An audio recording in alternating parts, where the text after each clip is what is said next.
Lavakusa cinema ఇప్పటికీ చూడాలనిపిస్తుంటుంది. ఏం అందగాడండి,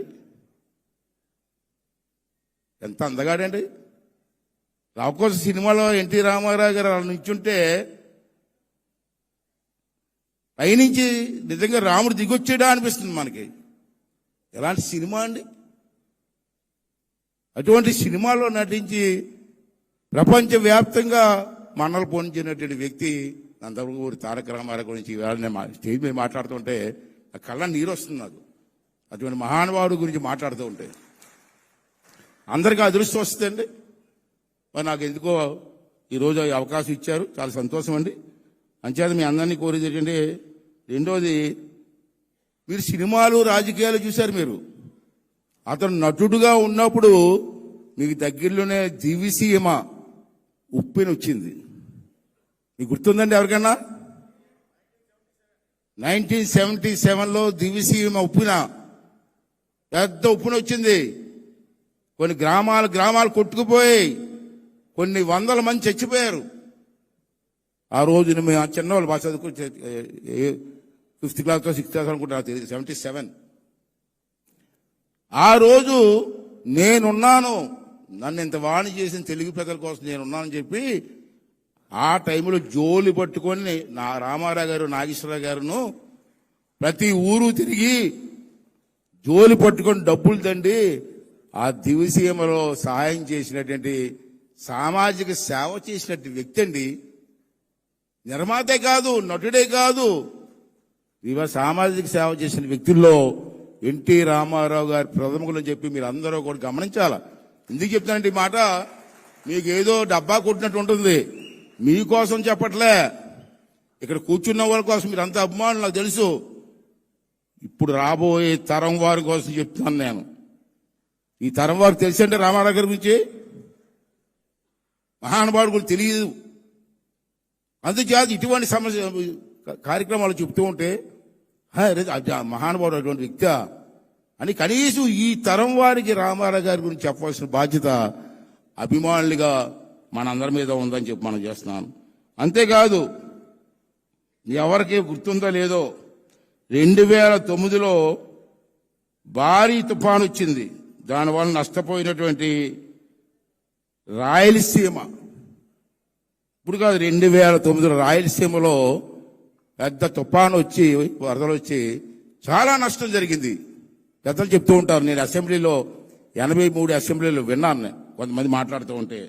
అప్పుడు ఎన్టీ రామారావు గారు ఎన్టీ రామారావు మెమోరియల్ ట్రస్ట్ అని పెట్టి సొంత డబ్బు 16 కోట్ల రూపాయలకు వచ్చి ఖర్చు పెట్టి మెడిసిన్స్ పంచిపెట్టారండి.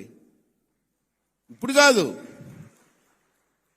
ఆ రోజు 2009లో నేను అసెంబ్లీలో విన్నాను కొంతమంది పెద్దలు మాట్లాడుతూ ఉంటే. సేవా కార్యక్రమాలు చేయడంలో చిన్న విషయం కాదు, అతనికి కూడా చేసినటువంటి వ్యక్తి అని చెప్పి ఈ సందర్భంలో మీ అందరికీ మనం చేస్తున్నాను.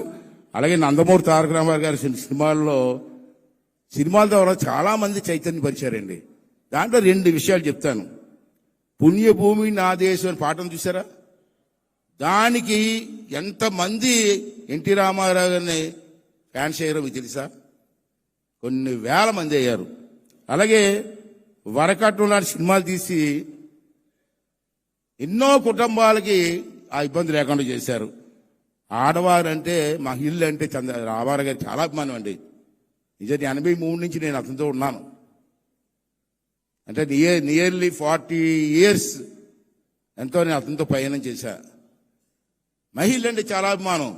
ఒక పాట కూడా, ఆ రోజు గుండమ్మ కథలో లేచింది నిద్ర లేచింది మహిళ లోకం అన్నారు చూసారా? అన్నారా? అది మర్చిపోలేదు అతను. ముఖ్యమంత్రి అయిన వెంటనే, నేను 83లో ఎమ్మెల్యే, 25 సంవత్సరాలకి ఎమ్మెల్యే చేసేది నన్ను. నేను ఈరోజు ఇంత గౌరవంగా మాట్లాడుతానంటే, గొప్పగా మాట్లాడుతానంటే, ఒక గౌరవంగా మాట్లాడతానంటే అది నందమూరి తారక రామారావు పెట్టిన భిక్ష. నాది నర్సీపట్నం, విశాఖపట్నం జిల్లా నర్సీపట్నం, ఒక మారుమూల గ్రామం. అక్కడి నుంచి నన్ను పిలిపించి, నాకు రాజకీయాలంటే ఇంట్రెస్ట్ చిన్నప్పటి నుంచి, కానీ రామారావు గారు అంటే తెలియదు నాకు. ఓ రోజున కబురు వచ్చింది, హైదరాబాద్ రమ్మని. తారక రామ థియేటర్లో ఉన్నారు. నేను వెళ్ళి నమస్కారం సార్ అన్నాను. ఎవరు నువ్వు అన్నారు. సార్ నేను సోని సాయి అండి, మీరు రమ్మన్నారు కదా వచ్చాను సార్ అంటే, ఇలా పైనుంచి కదా చూసి వయసు ఎంత అన్నారు. 24 సంవత్సరాల 8 నెలలు సార్ అన్నాను. అంటే ఎమ్మెల్యేకి వయసు చాలుతాయి నీకు అన్నాడు. సార్ ఎమ్మెల్యే ఎలక్షన్ ఇంకా 4 నెలలు ఉందండి, ఈ లోపు నాకు వయసు వస్తుంది సార్ అన్నాను. అని నవ్వి భుజం మీద కొట్టి నువ్వే ఎమ్మెల్యే వెళ్ళు అన్నాడు. అయితే ఎమ్మెల్యే అయిపోయావు. తర్వాత నాదెండ్ల భాస్కర్ రావు టైంలో ప్రభుత్వం పడిపోయింది. మళ్ళీ 85 ఎలక్షన్లు వచ్చాయి.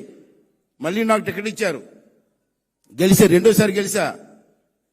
నమస్కారం పెట్టడానికి వెళ్తే రెడీగా ఉండు అన్నారు. మీరు రెడీగా ఉండమన్నారు ఏంటి అనుకున్నాను నేను. నాకు అర్థం అలా. మంత్రివర్గంలో నా పేరుంది, మంత్రిగా నా పేరుంది లిస్టులో. అప్పుడు నాకు 27 సంవత్సరాలు. ఫస్ట్ టైం మంత్రి, ఇండియాలోనే యంగెస్ట్ మంత్రి నేను.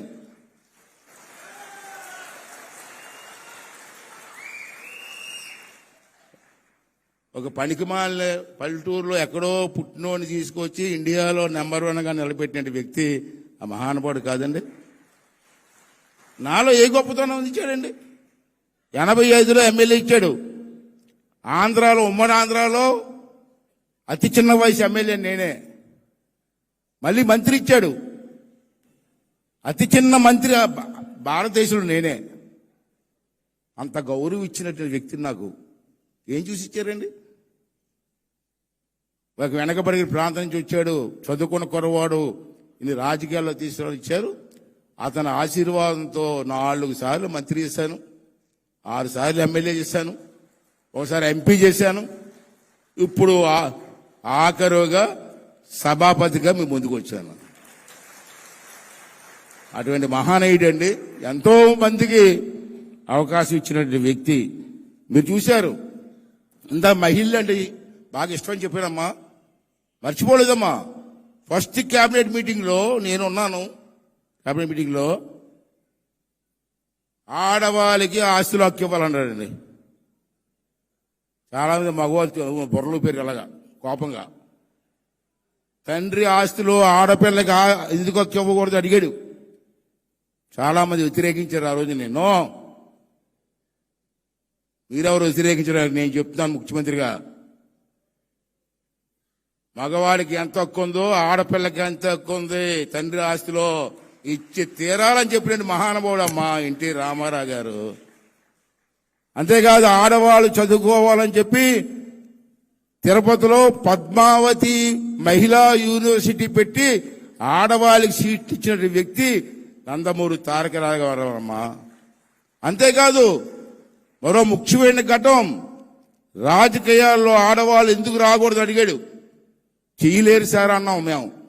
మీకంట బాగా చేస్తారా, ఏడింటికి చేయరు అని చెప్పి స్థానిక సంస్థల్లో ఆడవాళ్ళకి రిజర్వేషన్లు ఇచ్చినట్టు మహా వ్యక్తి నందమూరి తారక రామారావు. అటువంటి వ్యక్తిని మర్చిపోకూడదు.